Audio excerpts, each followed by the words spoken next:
Good Thanksgiving week, all.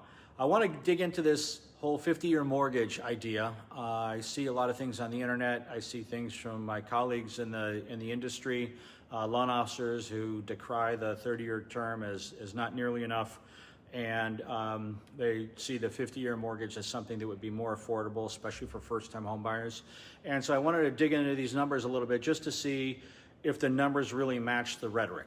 Okay, and so at the end we'll let you decide. However, let's dig into the numbers right now. Okay, so the NAR, by the way, the National Association of Realtors, did a very, very good study about this whole 50-year mortgage thing. It was very, very balanced, but it also talked about a starting price of $420,000. So I think that's a price we're going to go with because the National Association of Realtors have done that. So let's talk about a 5% down loan.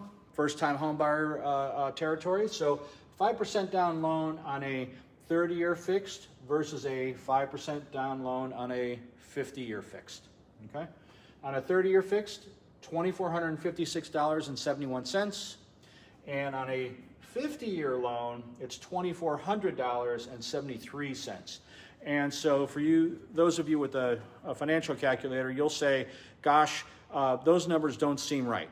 However, I'm here to tell you that investors, and Fannie and Freddie are included amongst them, investors will say to you, hey, listen, the longer the term, the more interest I want. The shorter the term, because they're getting paid back sooner, they will discount the interest rate. So for example, a 30-year fixed is somewhere around 6.25. A 15-year loan is somewhere about 0.75 percentage point less, okay? And so we're gonna apply those same terms to this particular example, and that's how we come up with the $2,400.73. Now, if you could see, the difference is $55.98 per month, okay? And that is the amount that you are saving on a per month basis. So we can look at the savings two different ways. We can look at the savings one way by saying, yes, that is, hey, every dollar counts, right? There's no question that every dollar counts in every household, including mine. However, $55 a month, 56 we'll call it, does a couple things. It increases this number for another 240 months. And so that's about $571,000 over the term of the loan, okay? And so that's a lot of money. It's more than double what you're paying, right? So there's a lot of extra interest in that. So that's not affordable, is it?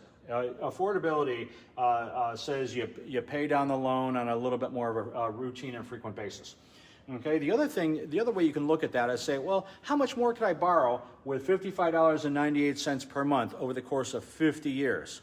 Surprisingly enough, it's about $9,300 in principal and interest that you would be able to escalate your loan size so that 420, let's round numbers, call it, 430. So you're not getting any boost in sales price. You're not getting any boost certainly in long-term savings.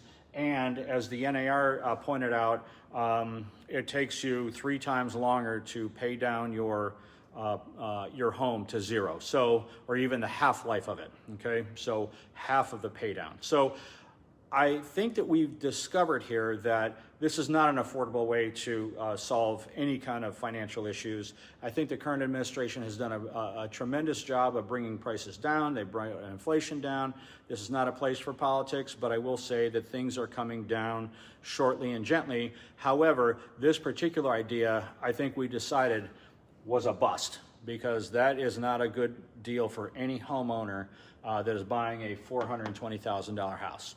So like, comment, subscribe. Love to hear your thoughts, and we'll see you on the next video, okay?